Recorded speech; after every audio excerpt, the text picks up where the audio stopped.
Hello YouTube, my name's Nero and today some Call of Duty Advanced Warfare, and what we're going to be doing in this video is discussing the idea of having some of those classic, nostalgic, amazing Call of Duty games from years past that we all know and love, and bringing them to the Xbox One and to the PlayStation 4. We're not talking about a next-gen remake, we're not talking about HD remakes or remastered editions, we're talking about something a lot more simple, the idea of backwards compatibility, and just allowing us to play the older games that we already own them, we already know them, we already love them, and allowing us to play them on our new platforms. At this year's E3, of course, Microsoft dropped the bombshell, right? It was one of the biggest news of E3, the fact that the Xbox One was going to be quote-unquote backwards compatible, in that between now and the holiday season, they're going to be making roughly 100 old Xbox 360 games work on your Xbox One, and then after that, they're going to be making a lot more games available, right? And one's going to assume that Sony, as well as PlayStation, they're going to go ahead and start making games for that system backwards compatible as well. Right now, I believe, and keep in mind, I'm not a Sony guy, so I could have a couple facts wrong on this, but I believe they have a PlayStation Now system, which is essentially a streaming service where you can stream games to your console, kind of like GameFly, but they're not actual physical copies, they're streamed to your console in the same way that like movies and stuff are streamed to your console via Netflix, right? I believe that's a system that they have right now, but right now, like, the list of games on that is not very good from what I've heard, as well as the quality is not amazing. There's a little bit of artifacting and things like that, so there's some things to work out with it, but it's a neat idea, but it's not the same as backwards compatibility. And of course, what Microsoft is doing as well is not exactly the same as backwards compatibility. Over on the Xbox website, you can go to xbox.uservoice.com, and actually I'll put a link to it at the bottom of the video description for you guys to go ahead and check out. They actually have a poll over there where you guys can go and vote as to what particular games you would like to see become available for backwards compatibility on the Xbox. So keep in mind, this is Xbox only, but one's going to assume Sony, again, is going to be paying a lot of attention to this and probably building something along the same idea for their system as well. And the list of games here is pretty interesting. The number one most voted game, now keep in mind, it's at the time of this video going up, and again, at the very bottom of the video description, you guys can go over there and click the link to it, and it'll open up a new tab for you,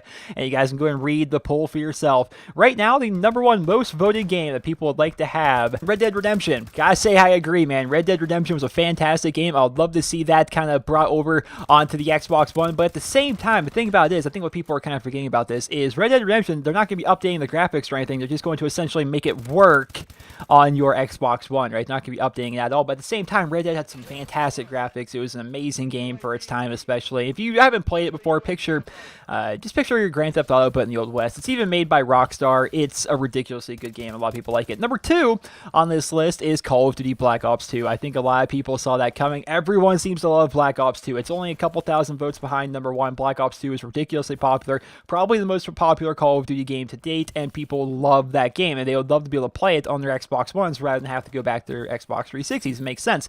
Number 3 is Skyrim. I can understand that. Skyrim was a fantastic game, and it still has a big community around it today. It's a great game. Modern Warfare 2 is number 4. Halo Reach is number 5. The original Black Ops is number 6. Gears of War 3 is number 7. Fallout 3 is number 8. Call of Duty 4 Modern Warfare is number 9. And Mass Effect 3 is going to be number 10. So if you go ahead and look at that, you got Black Ops 2, Modern Warfare 2, Black Ops, and COD 4. 4 of the top 10 games that people want to work in terms of backwards compatibility are Call of Duty games. Now, here's the thing. This is what I want to discuss here in this video. If they were to do this, right, if they were to make it so Black Ops 2 works on the Xbox One, and again, probably assumably the PlayStation 4, if it were to work on these platforms, right, would they fix the game? Will they fix the game? Modern Warfare 2, notorious for having a lot of problems. Call of Duty 4, don't get me started on the amount of problems Call of Duty 4 has. Look at Black Ops. Black Ops has had problems as well. Last time I played Black Ops, I was in an unlimited Nova Gas lobby where if you weren't using Tac Mask, you just died because there was Nova Gas everywhere and you would just constantly being hit by it and you would eventually die from it within a few seconds of spawning every time, again, if you weren't using Tac Mask. And that was several years ago that mod was happening there. My problem with this is the idea of bringing back these games. You're not remastering them, right? They're not remastering these games. They're not remaking them. No HD remakes, no remasters, none of that. All they're really doing is making making it so that particular game, whatever game it is, can work on the new system. They're making it backwards compatible. They even said, what's actually pretty interesting about this is, let's say, for example, Black Ops 2 does become backwards compatible and you can play it on both your Xbox 360 and your Xbox One. People playing on the Xbox One Black Ops 2 are still going to be facing people that are playing Black Ops 2 on the Xbox 360. Like, the two communities in that respect are going to be combined on the game servers, which is pretty interesting. So here's the thing. If you bring Black Ops 2 to the Xbox One into these current gen systems, you're going to have to fix the game. Of course, there's not like a bunch of mods. It's not super rampant, but there are mods out there. There's a video on my channel here of a guy with God mode, and it even says in the kill feed that he has God mode. He literally can't die, and he has like this crazy aimbot where he's able to kill me while not looking at me. It was a crazy video. If you guys haven't checked it out, just look it up there on my YouTube channel, man. It was posted within the past couple of weeks. There was literally a God mode hacker in my lobby in Black Ops 2. It was actually during a double XP event on Nuketown. We were playing the Nuketown 24/7 playlist. So that's pretty interesting. Modern Warfare 2, another game. It's had tons of mods, tons of infections. It had tons of mods and tons of infections when it was in its prime. You know, Modern Warfare 2 is notorious for having a lot of problems in that respect. Black Ops 1 is just as bad. Call of Duty 4 has been nigh unplayable for a while. It's gotten better. A lot of people have moved on from it, but before that, man, Call of Duty 4 was so modded and so infected. So many people having these problems with it. So if they were to bring back these older Call of Duty games, make them compatible with our current systems that allow us to play them on our current platforms, would they have to take the developer to task and make these developers actually pay attention and fix their game? Now, you look at Treyarch. Of course, they've been working on their game for several years now. They're working on Black Ops 3 for ages, and of course, they're trying to get the finishing touches on there. They're trying to polish it all up right before its release in November. I definitely understand that. And would Microsoft or even Sony come to them and say, you know what, we know you're working on your new game, but we need you to put a little bit of your resources towards fixing some of your older games so we can actually make it so they're backwards compatible on our systems? Or are they just not going to ask that at all? Are they just going to go ahead and just make them backwards compatible? Because I believe, and I'm not the biggest tech guy in the world in terms of like how this stuff works, but I'm barely positive they can make these games backwards compatible without any actual help from the developers themselves. I'm pretty sure that's all just on Microsoft. I could be wrong on that. I could be completely wrong on that, but I'm fairly sure that the developers aren't going to really need to help them make the things backwards compatible, because essentially all they're doing is making it so the old disc actually works. Like, you basically take, like, say for example, your Black Ops 2 disc, you put it into your Xbox One. That's going to prompt you a download, and you'll be able to download a quote-unquote acceptable version of that game that works with the Xbox One. Then you'll have a digital version of it on your console. Basically, that's how it works. I don't think they actually need the developers to put these things together. So will they actually ask the developers if you play a multiplayer game? Because keep in mind, look at some of these games. Call of Duty Black Ops 2, Call of Duty Modern Warfare 2, Halo Reach, Call of Duty Black Ops, Gears of War 3, Call of Duty 4 Modern Warfare, Mass Effect 3, which I'm pretty sure also had a multiplayer in it. These are older games. A lot of these are older online games, and now, again, I'm mainly a Call of Duty person. I haven't played a lot of Gears of War or a lot of Halo. I have played both Gears 3 as well as Halo Reach, but it's been a very long time. I'm not sure if those games have hacking and modding, and that's part of the online multiplayer experience now, like it is for the older Call of Duty games. But still, are they going to make it so the developers have to fix their games? Because if not, well, what's the point? You know, what is the point besides making it a bit more convenient, I suppose, for the people that want to play those particular games? I know a lot of you still play Black Ops 2 as like your primary Call of Duty game. I wouldn't doubt that at all. The amount of people playing that game still is ridiculous. The chances are there's a lot of you watching this video right now, and the most played game that you have for Call of Duty is probably Black Ops 2, and you probably play that game a lot more, and you play Advanced Warfare or you play Ghosts. That's entirely understandable. I totally get that. But what would the point of bringing that over to your Xbox One be if there's still going to be that small number of mods and infections? And the older the Call of Duty game gets, the more mods and infections that it has. Like, for example, if they make Call of Duty 4 a backwards compatible game that we can run on our Xbox Ones, well, that's neat. It saves us the hassle, I suppose, of plugging in our 360s. What's the point if they're not going to fix the game? We can still play it like we could on our 360. It's not actually giving us any real benefit aside from, yeah, we can play them on our new consoles. You know, I was hoping when they started talking about the idea of backwards compatibility, they would fix the games one respect or another. Because like I mentioned, they made it so the multiplayer is going to be kind of cross-platform in a way. So let's say, for example, you're playing Black Ops 2 on your Xbox One, because hypothetically it becomes backwards compatible. You will actually be playing against other people that are playing on their Xbox One, as well as other people that are playing on the 360. And 360 is where all the mods and infections are at, right?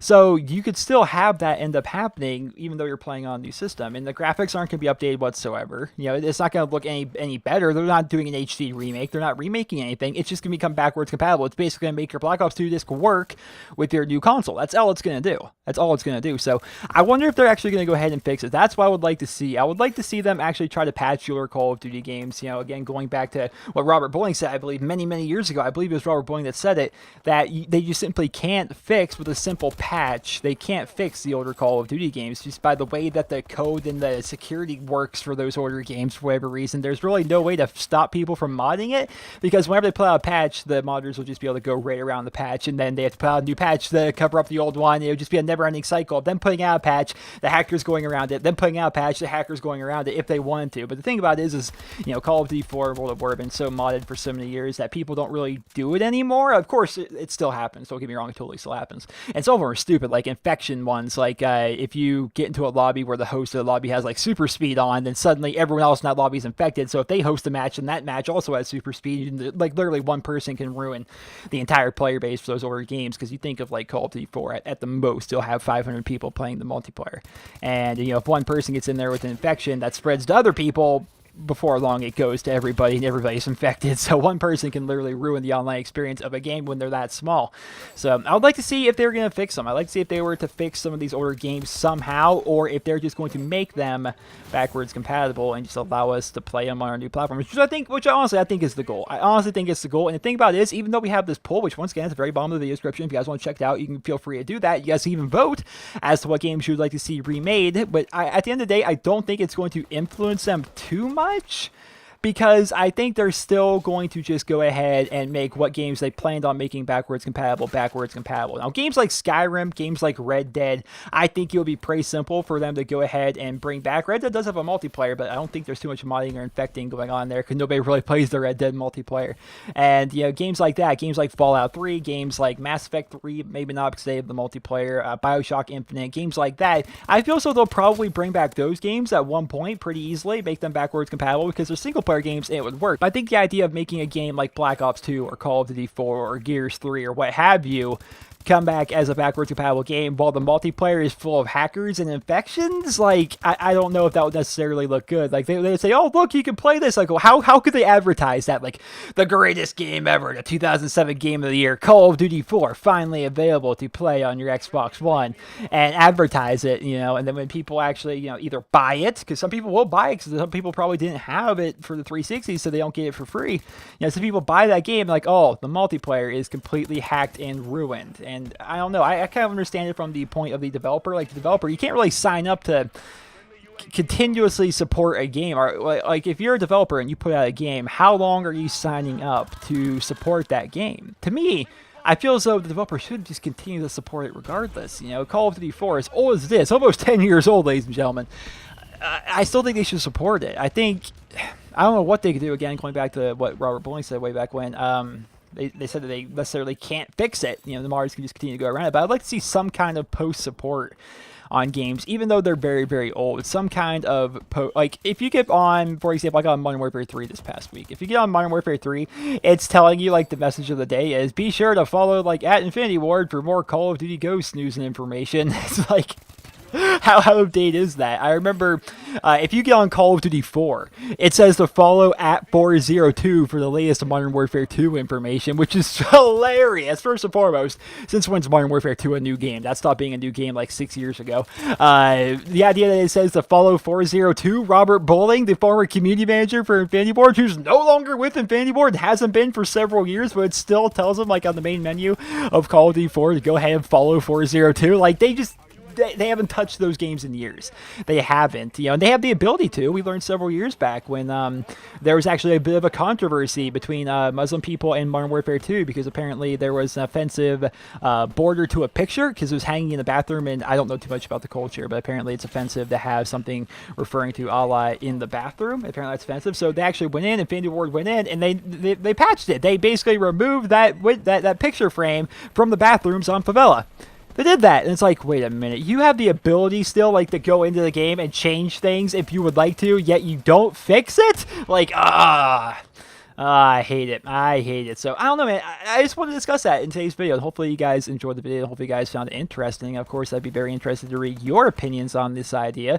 Do you think they'll actually bring back Black Ops 2, Modern Warfare 2, Call of Duty 4, Black Ops, Modern Warfare 3, all of these games, World at War, hopefully, all of these games, knowing that it may not, while it may not be rampant, but there are still mods and infections happening in those games. And how will it affect your new platform? Having these infections on a new platform, how would that work? Are they going to be compatible with the Xbox One and the PlayStation 4? Like, how's that? I don't know. There's a lot of questions to be answered there. I'm definitely interested to learn more about this idea of backwards compatibility. But of course, these games are going to be rolling out over the course of, maybe 6 months or so. They said to the holiday season, so we got a long time to go. But still, ladies and gentlemen, I want to hear your guys' opinion on this, as well as give my own opinions on the idea of backwards compatibility and bringing some of the older Call of Duty games and making them available to play on our Xbox Ones and our PlayStation 4s. So I hope you guys all enjoyed this video. Hope you guys found it helpful, informative, and entertaining. And if you did, please be sure to leave a rating. Hope you guys all have a wonderful day.